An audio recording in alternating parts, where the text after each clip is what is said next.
wuxuu leeyahay garasho iyo caqli u dhigma anug 7 jir ah. sidoo kale wuxuu leeyahay xusuus aad u awood badan taas oo ku aqoonsada sheeyaasha.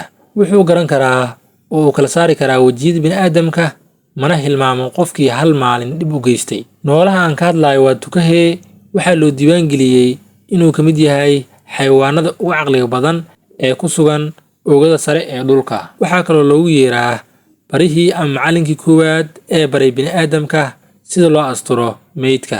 waxyaabaha cajiibka ah ee uu shimbirkan la gaarka yahay waxaa ka mid ah inuu leeyahay nidaam garsoor oo cadaalad ku dhisan.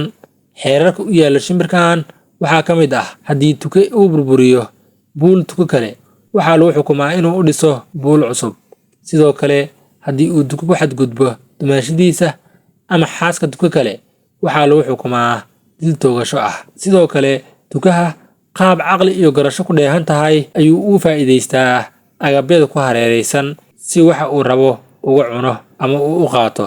tukaha markuu guursanayo wuxuu u guursadaa sida bini'aadamka oo kale waxayna iskugu yimaadaan munaasabad kulmiso labada ehel. laakiin bini'aadamku wuxuu kaga duwan yahay tukaha lab wuxuu guursan karaa keliya hal xaas. haddii ay ka dhimatana ma guursado gadaasheed keliya wuxuu ku noolaadaa xusuusta xaaskiisii hore.